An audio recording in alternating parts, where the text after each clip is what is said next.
ఎవరిని మోసం చేస్తున్నా? నాలుగు గోడల మధ్య నీవు చేసే చీకటి పనులు దేవుడు చూడలేదనుకుంటున్నావా?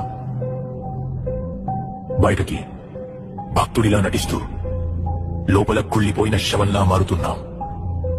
నీ అసలు స్వరూపం చూసి నీకైనా అసహ్యం వేయడం లేదా? విను, లేఖనం ఏం చెబుతుందో విను. కుక్క తాను కక్కిన దానికి తిరిగినట్లు మూర్ఖుడు తన మూర్ఖతను మరల చేయును.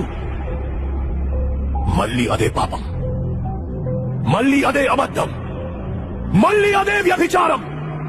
కక్కిన వాంతిని తినే కుక్కకి పదే పదే పాపం చేసే నీకు తేడా ఏముంది? నువ్వు మనిషివా లేక ఆత్మ చచ్చిపోయిన మృగానివా? నువ్వు చచ్చిపోతున్నావు. నీ ఆత్మీయ జీవితం శవంలా మారి కుళ్ళిపోతుంది. దేవుని కృపను నీవు అలుసుగా తీసుకుంటున్నావు. ఆయన ప్రేమిస్తాడు నిజమే, కానీ నీ పాపాన్ని ఆయన సహించడు. నీవు లేచి మొదటి జామున మొర్ర పెట్టిన నీ హృదయమును నీళ్లు కుమ్మరించున్నట్లు ప్రభువు సన్నిధిని కుమ్మరించుము. మోకరిల్లు, నీ కపట భక్తి చాలు.